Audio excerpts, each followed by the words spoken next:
Suppose we have a convergent sequence of real number and f is some function from some subset of real number a to r. Then if we take image of each term of the sequence, then we will get a sequence like this, fx1, fx2 and so on. Then this sequence may converge or may not converge to some point. But there are some functions which behaves very well. That is, if the sequence converges to x, then this sequence converges to fx. Later we will see that such functions are called continuous functions. Here we will see three functions which behaves in such a way. First is polynomial, second is modulus, and third is a square root. And the proofs of this result or the solution of these results are very easy. Suppose you have a polynomial of degree k in t. Then if we apply xn in each term, we will get pxn. We will replace all the t with xn. Then we will get a naught a1 xn plus dot dot dot ak xn to the power k. And if we apply limit on the both side, and due to algebra of limit, this limit will simplify to this and this will become this. And further we will get a naught a1x x k to the power akx to the power k. Thus, and what is this? This is actually px. Thus we get limit of pxn is equal to px.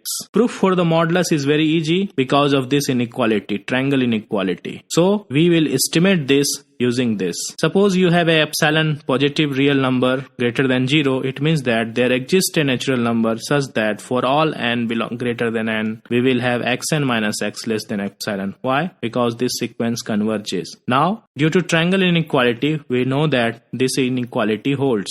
Now we will remove this, we will get this less than this for all n greater than equal to n. And so we can say that for any epsilon, we can find a natural number n such that mod of mod xn minus x is less than epsilon. It means that mod xn converges to mod x.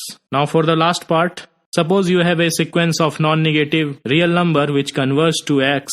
We know that if xn happens to be non-negative, then its limit will be non-negative. In the first case, suppose x is 0, then for all epsilon, and if we take any epsilon greater than 0, then epsilon prime, consider epsilon prime, which is a square of epsilon, will be also greater than equal to 0. If epsilon is positive, then epsilon square will be also positive. Since xn converges to x, actually xn converges to 0 here, this implies that it means that for all n belongs to n, such that for all n greater than equal to n, we have xn minus 0, that is the limit, less than epsilon prime. If we put the value of epsilon prime, we will get xn less than epsilon square for all n greater than equal to capital N. Now, since this is non-negative number, we can take a square root of this. Okay, so square root of xn is less than epsilon. Also, this is non-negative. It means that it is greater than any negative number. So we got minus epsilon less than root xn less than epsilon. And this is true for all n greater than equal to n. So we got this inequality root xn minus 0 mod of root xn minus 0 less than epsilon for all n greater than equal to n. And in this way we have found a n for corresponding epsilon. So we can say that root xn will converge to 0. For the second case, suppose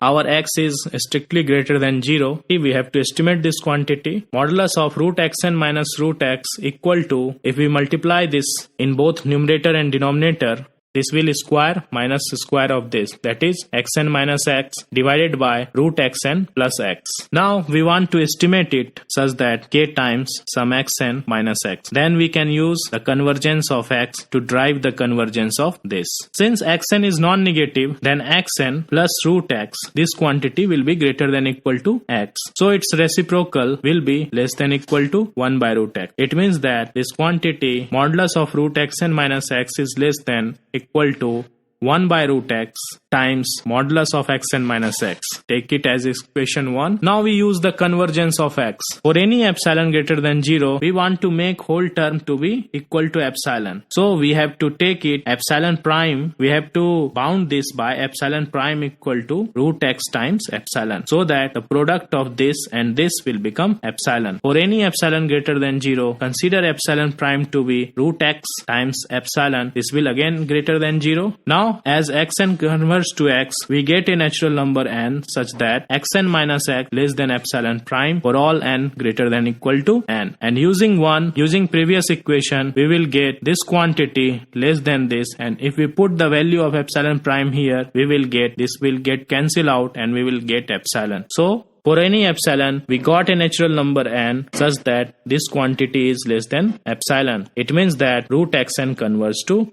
root x. And this proves this result.